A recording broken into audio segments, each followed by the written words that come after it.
नमस्कार। आज हम प्राचीन भारत के एक ऐसे राजवंश की कहानी में उतरेंगे जिसने इतिहास का रुख ही मोड़ दिया। इस पूरी कहानी को हम 5 हिस्सों में समझेंगे।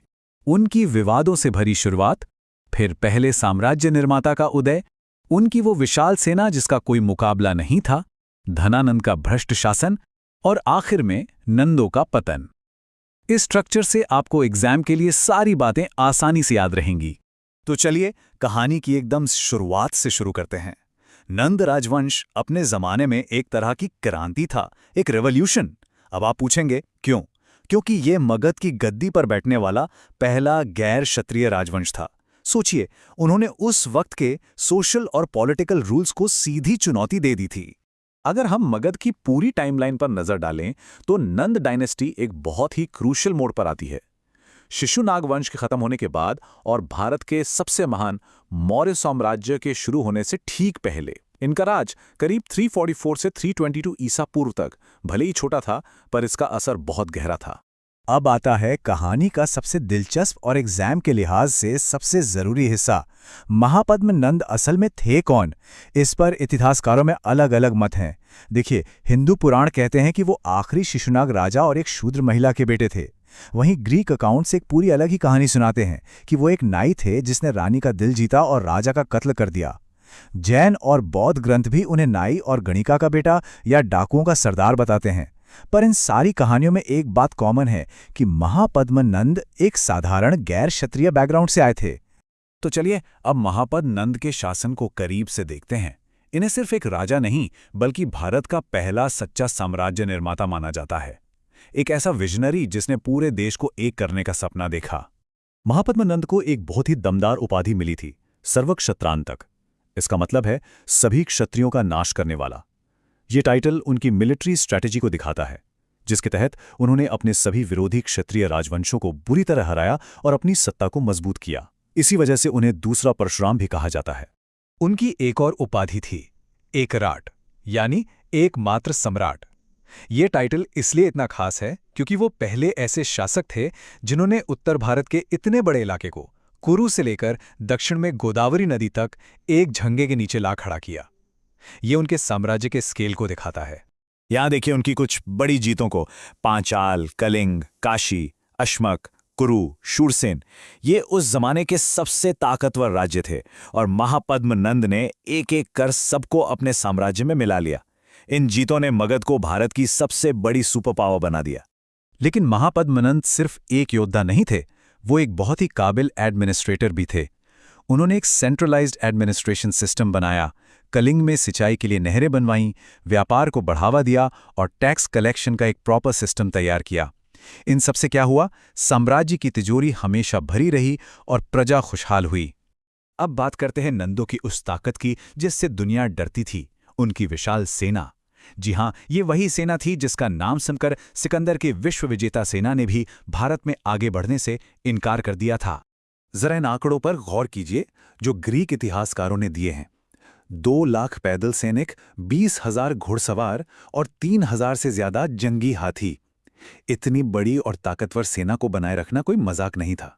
ये सिर्फ महापद्म नंद के इकोनॉमिक रिफॉर्म्स की वजह से ही मुमकिन हो पाया। सच में ये उस जमाने की एक अनबीटेबल मिलिट्री मशीन थी। और यहीं आता है इतिहास का वो मशहूर पल जब पोरस से मुश्किल जंग के बाद सिकंदर की सेना जो पूरी दुनिया जीतते हुए आ रही थी, थककर चूर हो गई थी और उसने आगे बढ़ने से साफ मना कर दिया। जानते हैं क्यों? क्योंकि उन्हें खबर मिली थी कि नदी के उस पार नंदों की एक विशाल और खूंखान सेना उनका इंतजार कर रही है। ये नंद सेना के खौफ का सबसे बड़ा सबूत है।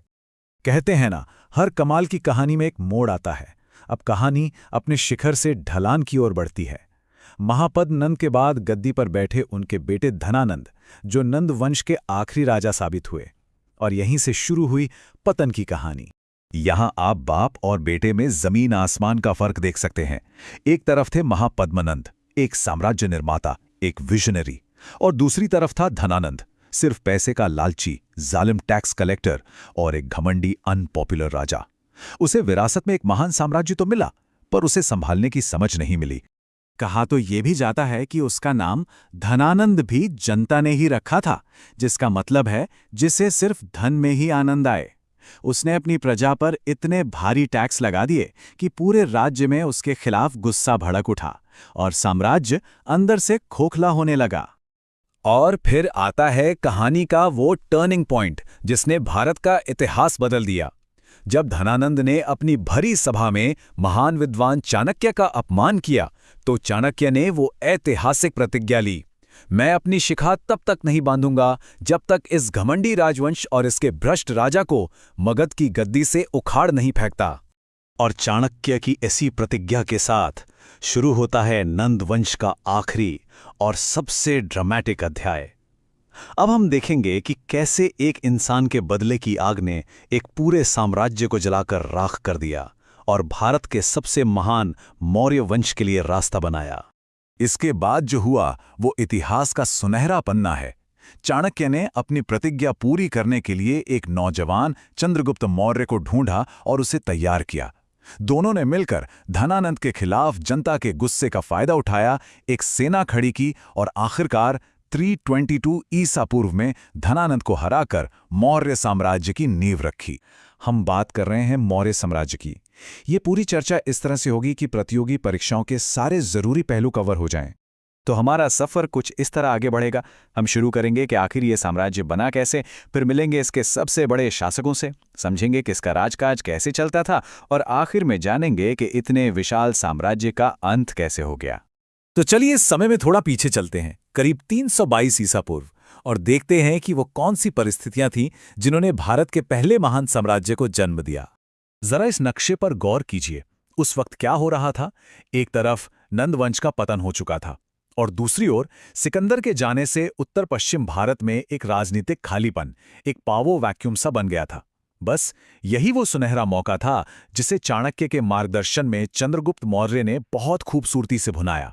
अच्छा, हमें इस युग के बारे में पता कहाँ से चलता है? इन साहित्यिक स्रोतों से।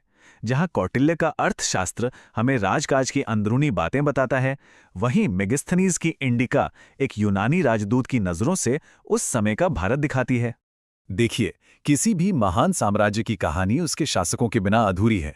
तो चलिए अब बात करते हैं मौर्य वंश के उन 3 महानायकों की जिन्होंने इसकी तकदीर लिखी। ये हैं वो 3 नाम। चंद्रगुप्त, जिसने साम्राज्य की नींव रखी, फिर उसका बेटा बिंदुसार, जिसने साम्राज्य को और फैलाया, और फिर अशोक, जिसने इस साम्राज्य को इसकी बुलंदियों पर पहुंचाया। हर एक ने अपनी एक अलग ही छाप छोड़ी। चंद्रगुप्त के शासनकाल की एक बहुत बड़ी और निर्णायक घटना थी सेल्यूकस निकेटर पर जीत। इस जीत के बाद जो संधि हुई, उसने न सिर्फ उत्तर पश्चिम की सीमा को सुरक्षित किया, बल्कि बहुत बड़ा इलाका भी मौर्य साम्राज्य में शामिल हो गया। यहां एक बात साफ कर लेना बहुत जरूरी है, क्योंकि इसमें अक्सर कंफ्यूजन होता है। बिंदुसार और बिंबिसार। याद रखिए, बिंदुसार मौर्य थे, चंद्रगुप्त के बेटे और अशोक के पिता, जबकि बिंबिसार बिल्कुल अलग, हर्यंक वंश के राजा थे। बिंदुसार ने अपने पिता की विरासत को बखूबी आगे बढ़ाया। उन्हें अमित्रघात की उपाधि मिली थी, मतलब दुश्मनों का नाश करने वाला, और उन्होंने अरब सागर से लेकर बंगाल की खाड़ी के बीच के बड़े हिस्से को जीतकर इस उपाधि को सच साबित किया। अशोक के जीवन में एक मोड़ आता है, एक ऐसी घटना जो सब कुछ बदल देती है, कलिंग का युद्ध। उस युद्ध में हुए भयानक रक्तपात ने अशोक को इतना झकझोर दिया कि उन्होंने हमेशा के लिए हथियार छोड़कर धम्म का रास्ता अपना लिया। और उस फैसले का नतीजा इस नक्शे में साफ छलकता है। कलिंग को जीतने के बाद मौर्य साम्राज्य अपने शिखर पर था, ऐसा साम्राज्य जो लगभग पूरे भारतीय उपमहाद्वीप पर फैला हुआ था। सवाल यह है कि इतने बड़े साम्राज्य को आखिर चलाया कैसे जाता था। आइए अब मौर्यकालीन शासन और अर्थव्यवस्था की इस पेचीदा मशीनरी को समझने की कोशिश करते हैं।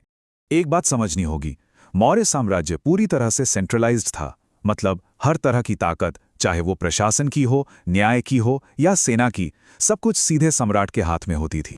इतने बड़े साम्राज्य को संभालने के लिए एक बहुत ही व्यवस्थित ढांचा था। सबसे ऊपर सम्राट, उसके नीचे प्रांत, फिर जिले और सबसे आखिर में गांव। हर स्तर पर एक अधिकारी होता था ताकि शासन राजधानी से लेकर गांव तक सुचारू रूप से चले। इस पूरी व्यवस्था को चलाने के लिए एक जबरदस्त नौकरशाही थी। सोचिए, हर काम के लिए एक खास अफसर था। जैसे समाहर्ता का काम था टैक्स इकट्ठा करना और बन्याध्यक्ष व्यापार पर नजर रखता था। इससे पता चलता है कि अर्थव्यवस्था को कितने माइक्रो लेवल पर मैनेज किया जाता था।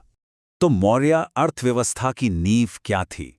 सबसे पहला और सबसे जरूरी था कृषि, लेकिन इसके साथ साथ एक संगठित व्यापार, एक स्टैंडर्ड करेंसी और सबसे अहम खदानों और जंगलों जैसे जरूरी संसाधनों पर सरकार का सीधा नियंत्रण। इन सब ने मिलकर अर्थव्यवस्था को बेहद मजबूत बना दिया था। चलिए अब मौर्यों की सैनिक और प्रशासनिक ताकत से आगे बढ़ते हैं और उनकी सांस्कृतिक विरासत पर एक नजर डालते हैं, उनकी शानदार कला से लेकर अशोक के अनोखे धम्म के सिद्धांत तक। मौर्य काल में भारतीय कला ने एक बड़ी छलांग लगाई। पहली बार मिट्टी और लकड़ी की जगह पत्थर का इस्तेमाल इतने बड़े पैमाने पर हुआ। इसी वजह से अशोक के मशहूर स्तंभ, बड़े बड़े स्तूप और चट्टानों को तराश कर बनाई गई गुफाएं बनी, जो आज भी हमें उस दौर की याद दिलाती हैं। ये समझना बहुत जरूरी है कि अशोक का धम्म कोई धर्म नहीं था जैसे बौद्ध धर्म, बल्कि एक नैतिक कोड था, एक आचार संहिता थी जिसमें अहिंसा और सहनशीलता जैसी बातें थीं। अशोक ने इसे अपने इतने बड़े और विविध साम्राज्य को शांति से जोड़े रखने के लिए फैलाया। तो फिर सवाल ये उठता है कि इतना शक्तिशाली, इतना व्यवस्थित साम्राज्य आखिर खत्म क्यों हो गया? देखिए, किसी भी बड़े साम्राज्य का पतन किसी एक वजह से नहीं होता। कई कारण एक साथ काम करते हैं। अशोक के बाद उनके उत्तराधिकारी उतने काबिल नहीं थे। साथ ही इतनी बड़ी सेना और प्रशासन का खर्च अर्थव्यवस्था पर भारी पड़ने लगा, और जैसे ही केंद्र कमजोर हुआ, दूर के प्रांतों ने खुद को आजाद घोषित करना शुरू कर दिया। और फिर मौर्य वंश का अंत हुआ लगभग 182 ईसा पूर्व में, जब आखिरी मौर्य राजा बृहद्रथ को उसी के सेनापति पुष्यमित्र शुंग ने मार दिया और एक नए वंश शुंग वंश की नींव रखी। Thanks for watching. Like, share और चैनल को सब्सक्राइब करना ना भूले।